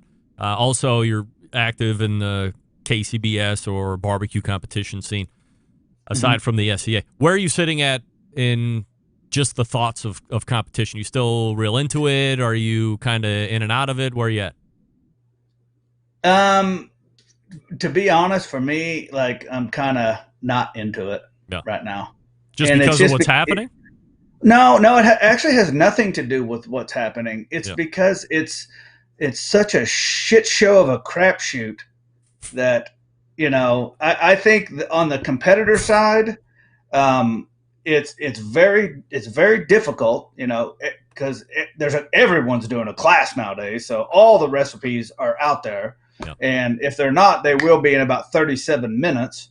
But then even from a judging standpoint, I've talked to judges and they're like, some of them are sitting at tables and they're going like, how'd you give this guy or this person this score when, like, the judging from my last competition was very inconsistent.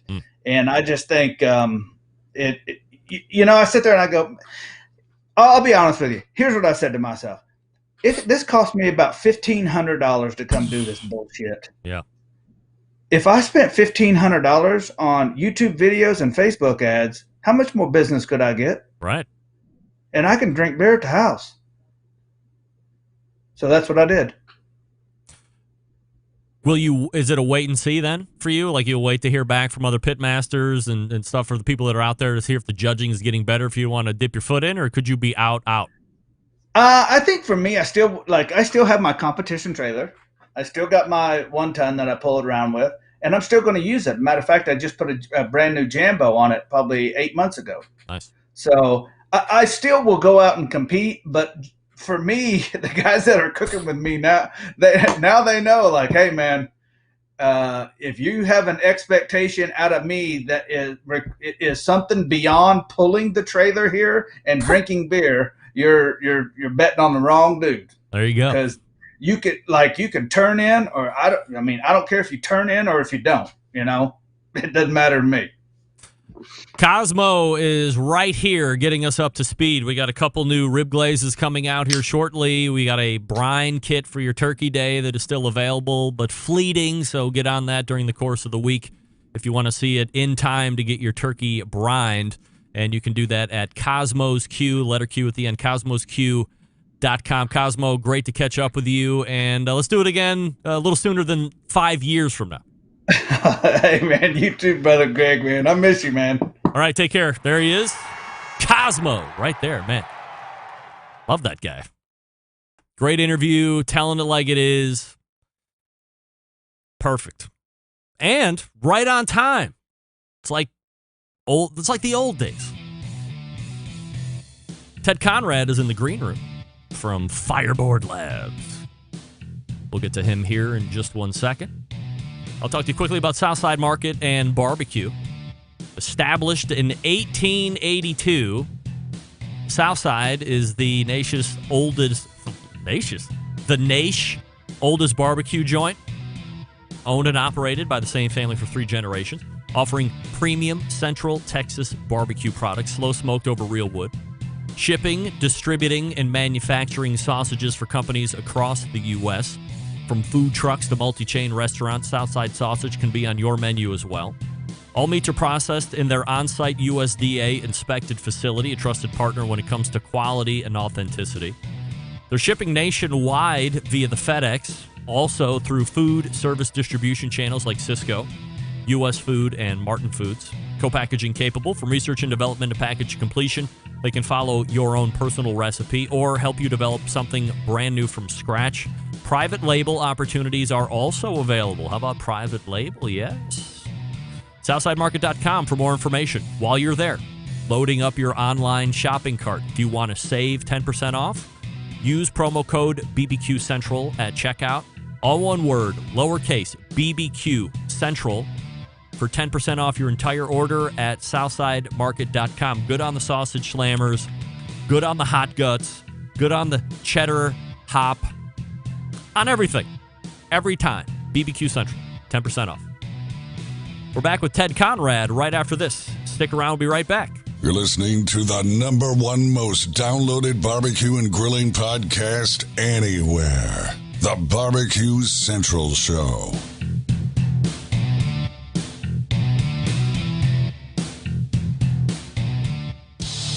Celebrating over 10 years of prolific and unparalleled live fire barbecue and grilling talk.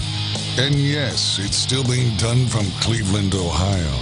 You're listening to the BBQ Central Show. This portion being brought to you by Smithfield.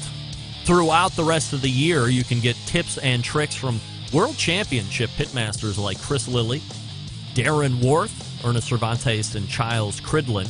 By the way, as I had mentioned at the top of the show, if you're putting on a barbecue competition and you want to take part or attempt to gain a Smithfield grant, go to smokinwithsmithfield.com. That's SMOKIN, smokinwithsmithfield.com. Hit on the grant program link, fill it out, send it in, and you might be one of the lucky recipients of a Smithfield grant for 2021. Coming out of the Bully tonight, a longtime sponsor of this show, creator of the incredibly popular Fireboard 2 and Fireboard 2 Drive remote thermometer systems. And we're going to be talking about some new things coming to market, maybe a little Thanksgiving as well. That's coming up. So we race to the hotline and welcome back friend of the show, Ted Conrad. Hey, Ted. Hey, Greg. How are you? I am fabulous. Appreciate you making time for the show, as always.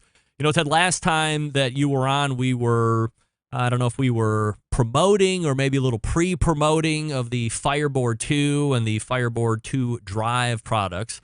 And a handful of months later now, we are nearing the close of 2020. So from a market perspective and as the company that created these products, how are they being received into the market? And are you happy with where they sit right now? Yeah, thanks, Greg. It's been, as everybody knows, 2020 is an interesting year. And I would guess, Greg, that most interesting to say the least, but most of your the barbecue guys in the industry, I'm guessing, are kind of having the same experience where, we obviously nobody wants kind of the situation a lot of people have been through, but it seems like we benefited from the stay at home, and stay at home equals cook at home, and that equals shop at home. So we've, it's been good, and Fireboard 2 has been good, and people love the product. It's been well received. I think people like the kind of product refresh. We've kind of taken the approach that you can always make something better. We want to make every single product that we can as good as it can be. But the original Fireboard was the first step we made into the hardware business, if you will. And Fireboard 2 basically fixed, it has a much better screen, fixed some of the weatherproofing issues. It's just a better unit all around. There's integrated drives. So all the things people asked for and wanted, we basically tried to do that with the next generation.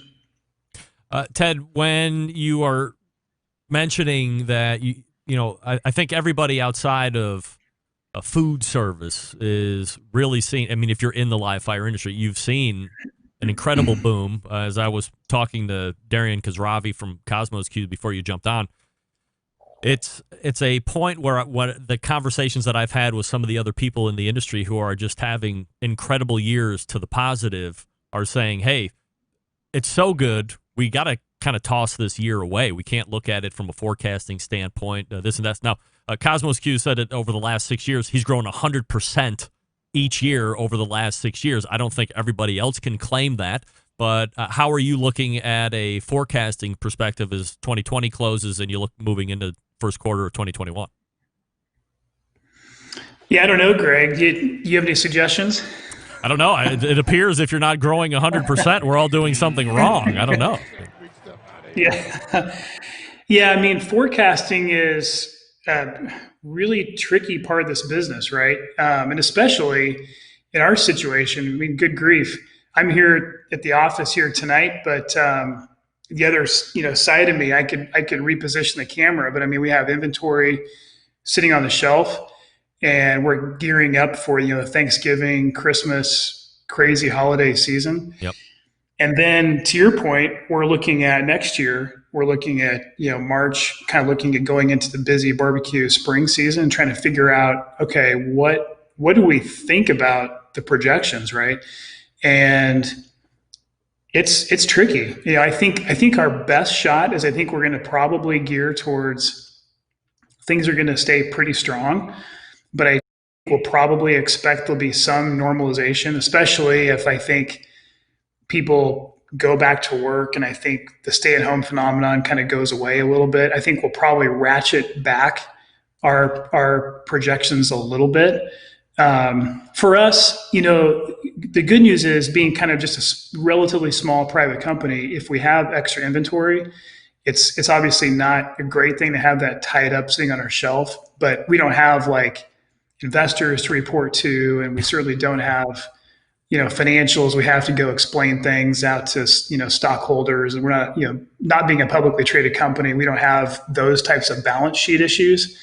So there's a little bit of flexibility on that side. We don't have to be totally right. And if we're wrong and have more inventory, we will eventually sell it, or so it seems.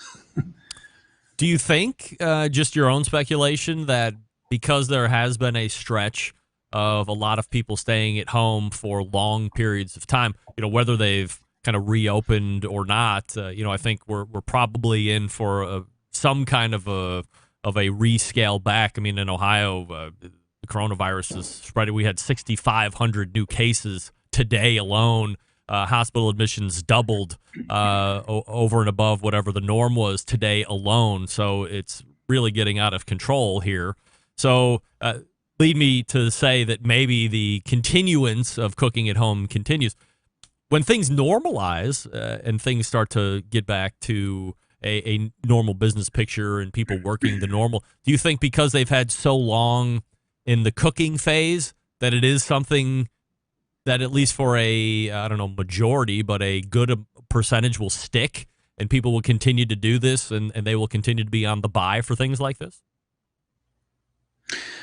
I think so. I mean, maybe I'm more optimistic than I should be, but I feel like some of the habits that people have gotten into, I think those habits might slowly change back over time, but it's going to be, in March. And honestly, I'm not sure if I probably can't share my screen, but if I could, there's like a graph, and you can see in March of our traffic hitting the server. And in March, it was just like almost an instantaneous spike within a matter of about a week. Yep. It all happened. And I can see a little bit because, we're still growing, we're still selling more units, so there's more traffic because of that. But then I can see how things have tapered off a little bit from where the growth was. I think it'll be a gradual taper. I don't think it'll be like the reverse of what happened in March. Yeah. So, but again, we kind of plan for having stuff on hand and and trying to sell, obviously, to meet all the demand that we possibly can, and we'll see what happens. Ted, are we having any type of reveal this evening, or Amazon's real big on the pre-order of books? When I had Sam the Cooking Guy on a couple months ago, we were real big in the pre-selling of books because evidently that's a metric you need to hit if you're a book writer. So somebody who's offering products to the market that are taking remote temperatures, do we want to pre-promotion? Is that even a word? Do we want to promote something that's coming out here over the next month or 2 or 3? Yeah. Well, when we launched Fireboard 2 in June, we launched it as basically 3 different thermometers. It's all under the Fireboard 2 heading, but we have the normal Fireboard 2, and then we have the Fireboard 2 that builds in the integrated drive control. And as everybody knows, or most people know, that is a fan control. So it's variable power output, so that can regulate anything with a fan. And obviously it works great for Kamados and stuff like that. The third thermometer is what we call Fireboard 2 Pro, which is a thermocouple-based thermometer. So a little bit of a different approach to tracking temperature. People have probably seen these Type K thermocouples. I have actually a unit right back here. I'll show you, Greg. It's a little bit of a preview for you guys. All right, preview. But so the Fireboard 2 Pro looks very similar to the Fireboard 2, but the Fireboard 2 Pro has 3 yellow connectors, and these connectors are a standard type of connector. It's a Type K. K is in kite, but Type K connector, and anybody can buy these probes from almost anywhere out there. You type in Type K thermocouple, you can buy these probes all over the place. So the really nice thing is this thermometer will use a standardized probe, and thermocouples can go crazy hot. They can go up to like 1,200, 1,500 degrees Fahrenheit. Oh. So anybody who's cooking like pizzas, for example, we have different guys doing a lot of stuff with, believe it or not, there's a lot of people that are interested in using these for pizza ovens. In fact, we had a company out in California, Forno Bravo, that contacted us a couple years ago. Yep. And so they sell their product, I think, all over the US and maybe internationally, I'm not sure. But they wanted us to come up with a nice thermometer that they could basically sell with their pizza ovens. And at that point, we didn't have anything with the thermocouples, and we were kind of starting to work on this Fireboard 2. And that sort of brought us to the point where we said, hey, look, we could basically make a thermocouple-based version of the Fireboard 2. And it would work great for the pizza guys. It'll work great. There's some people out there with wood stoves, like these pellet stoves for heating their homes and stuff, that they've been buying Fireboard and tracking those temperatures. Obviously, low and slow barbecue, you don't have to cook it 1,200 degrees Fahrenheit. But I will say, if you get into a situation, you have like a grease fire, or you have like a hopper fire, or something goes wrong, if you've got our typical probes in there, those probes are toast. But with a thermocouple, nothing really happens. The probe wire itself is very robust. So besides for measuring high temperatures, it's a very heavy duty and robust design. When you see like cars and they're talking about the exhaust temperatures and the internal engine temperatures, for the most part, I think they're all using thermocouples. Just a very heavy duty type of probe. So we've been talking about the Pro version for a few months now. To be honest, we've had some slow parts of development just in terms of all the research and the technical details that go into this, but we're ready to go. We cut the last purchase orders a few weeks ago for all the bits and pieces that make this thermometer. So that will be coming in late November. We'll probably be shipping early December is what we're hoping. That will be shipping to customers that are buying? Yeah, I mean, we're not doing a pre-order. I don't think we're going to do a pre-order, but people are very much aware. In fact, we get emails every day. They're like, "Hey, when's a Pro coming out?" And we've kind of been telling people just one more month for a few months now, and I think it's finally here. So, what's the price point on a Pro version? Yeah, $299. So again, it is geared towards a little bit more the higher end price point, and I think people, and as the name entails, I mean, people who are more professional, people who are using this every day. Especially, we have guys that are cooking, like, commercial setting, maybe in a restaurant. Maybe they're doing catering events day in, day out.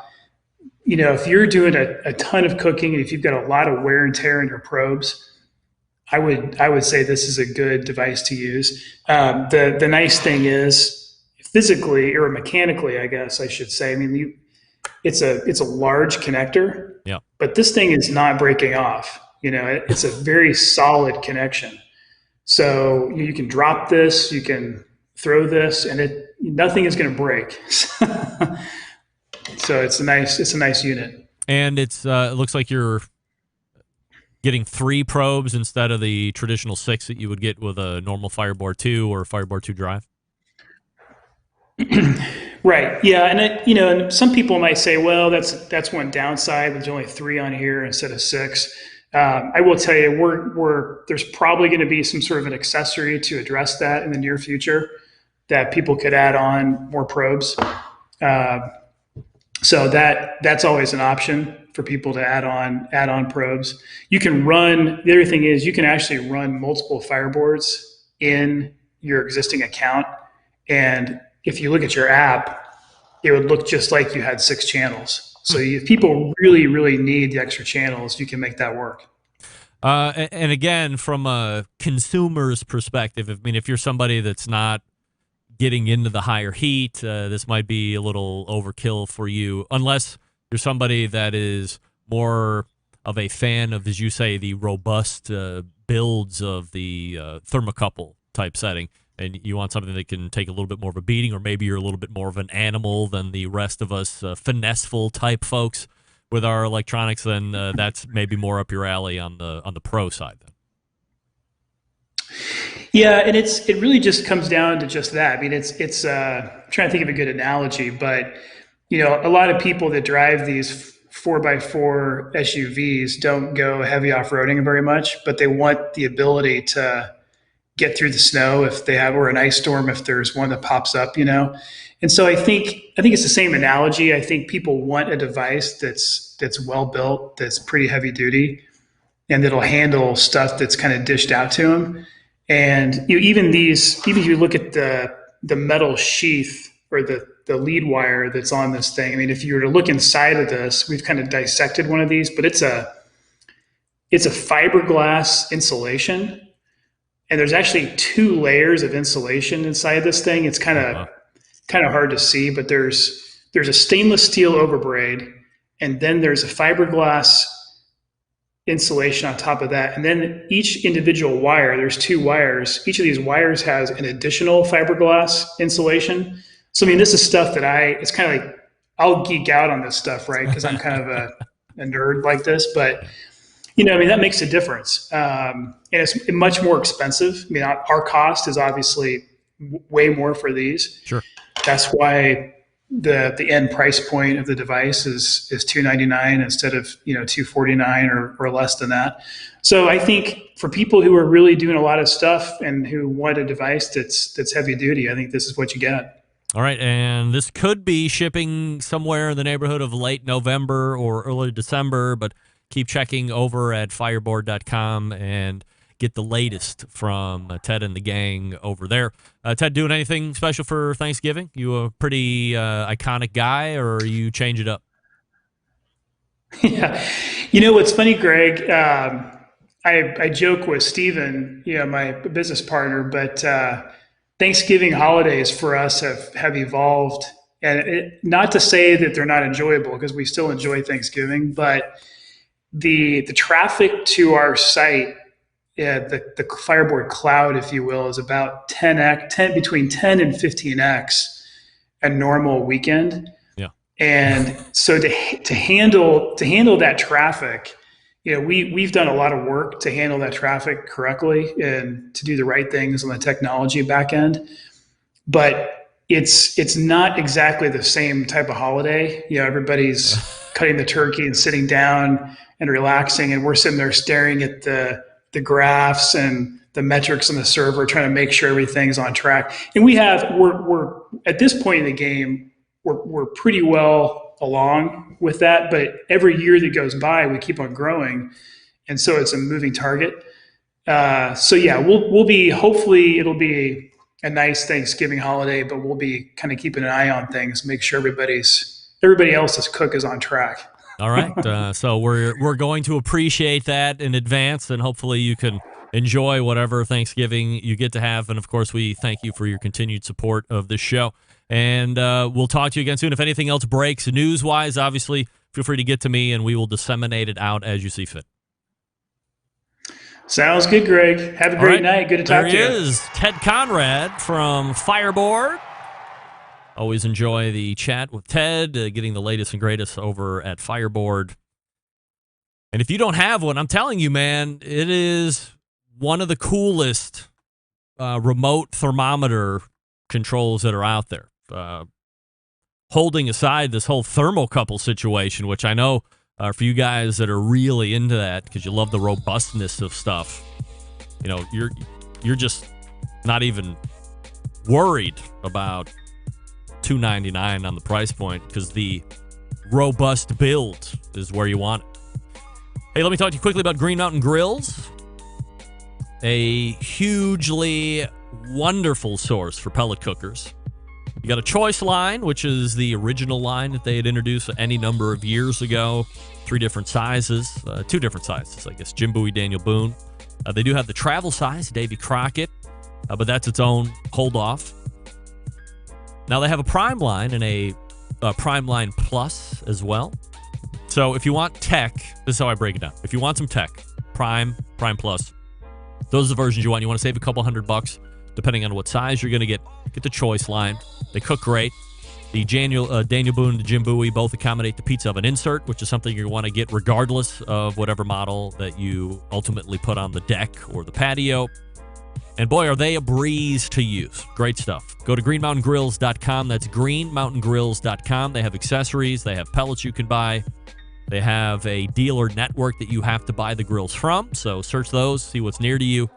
Chat up your dealer, and they will make sure you're armed with all the information to make a great buying decision. greenmountaingrills.com. That's greenmountaingrills.com. We're back to wrap the show right after this. Stick around. We will be right back.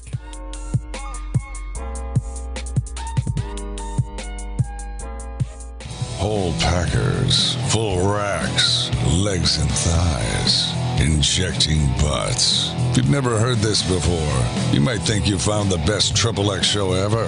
Let's get back to the most homoerotic host out there today, Craig Rimpey. Hey, it's me, your homoerotic host, bringing you through to the finish line this evening.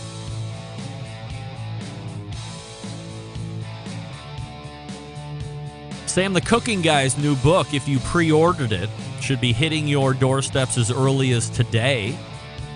I got mine yesterday, advanced copy, which I'm sure I'll auction off because there's, probably no way I'm going to read it. Me and books, we're always at odds.